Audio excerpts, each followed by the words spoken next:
There's so much information out there about how to create content. Do you batch it? Do you do it in the moment? And you've tried an approach and it just doesn't work for you.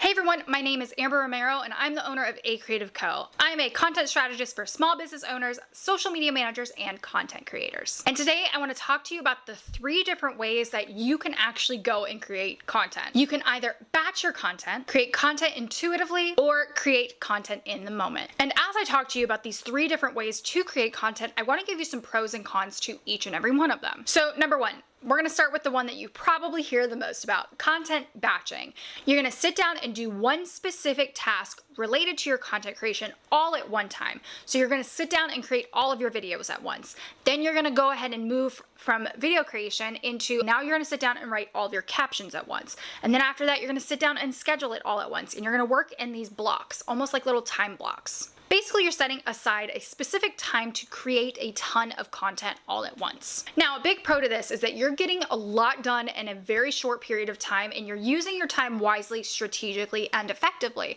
This is actually a very big part of my overall content creation strategy because it's also the way that my brain works the best. Once I have my hair and makeup done, I want to do it once and I want to get as much as I can out of that one look. So I will sit down and record a ton of videos. But in the same sense, if I'm recording a ton of videos like I am today, I'm not going to want to, at the end of the day, sit down and write all my captions, write all my descriptions. I'm going to do that on a day when I don't have to have hair and makeup on. I can sit on my couch, maybe have a little bit of background music or TV, and that way my brain is working in a different way. And it's creating more effective pockets of ways to work. So again, that sounds like a great pro. You're like, why doesn't everybody do it? I'm going to give you a con here. Batching requires a lot of time, energy, and planning ahead of schedule as well. So today is a content creation batching day for me. If I don't feel like I'm in the mood, tough luck. I gotta get this stuff done. Sometimes I have a little bit of wiggle room, like maybe, okay, fine, I'll record a little bit tomorrow.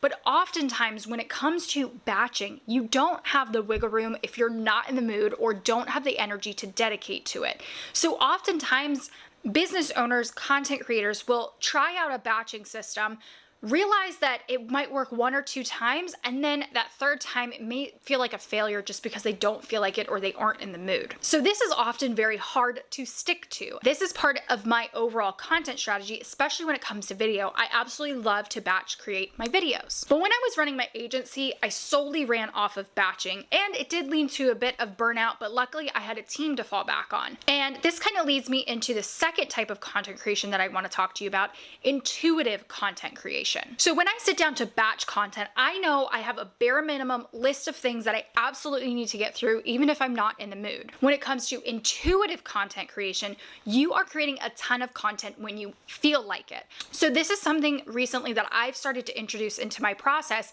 and cut myself a little bit of slack as I've come out of this phase of burnout. And I know that my content creation process was a big part of that and really sticking to like this harsh schedule. Now I have a component where I like to batch and where I like to create intuitively. So essentially what intuitive content creation looks like is when you have that burst of energy, when you have that boost of creativity, there are certain moments throughout your day, your week, your month, throughout your life where you feel so good about creating content. And that could look like your video content. Maybe you feel inspired to take photos or create graphics or whatever that looks like for you. I like to call these my little pockets of joy because I do genuinely enjoy content creation.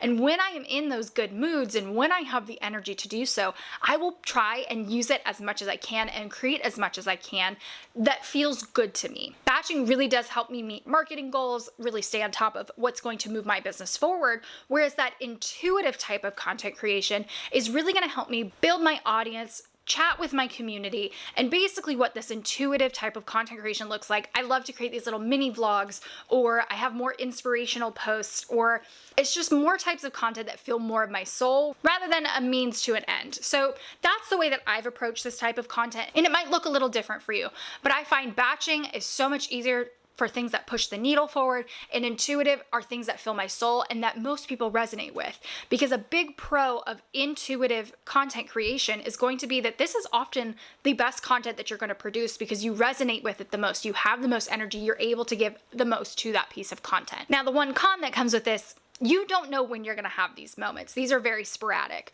I do have some friends in the industry, some biz besties, some Instagram friends. They will often link it up to their menstrual cycle just based on the way that that works. Or maybe you know that you have more energy in the morning and you're going to intuitively create content in the morning versus at night, or vice versa. There's all these different ways to maybe try and figure out when you're going to be in the mood to create content, but often it's very sporadic. There are times where I'll feel so creative and want to create content all week long, and then for the next 3 weeks, I'm not going to want to do anything. Or there's times where I'm like, I'll have 1 or 2 days, and then a few days will go by and I'll have another 1 or 2 days where I feel like creating content. For me, it's very sporadic. I have no rhyme or reason for it, and most people don't either. And the last content creation method that I want to talk about is in the moment. Now, when social media and social media marketing first came around, this is the only type of content we could technically produce, was in the moment. You could go on Facebook, post your post. You could go on Instagram and post your photo.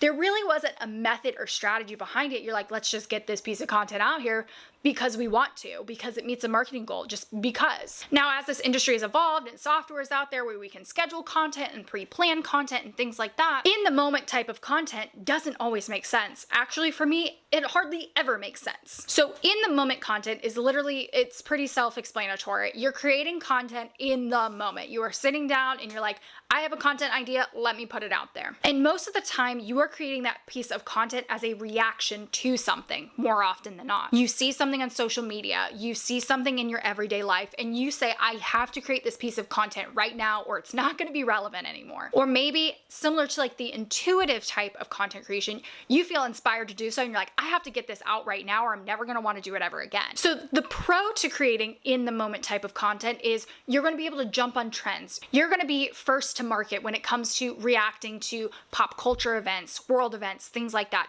Typically, in the moment content, the only time that I'm going to create it is, again, in reaction to something.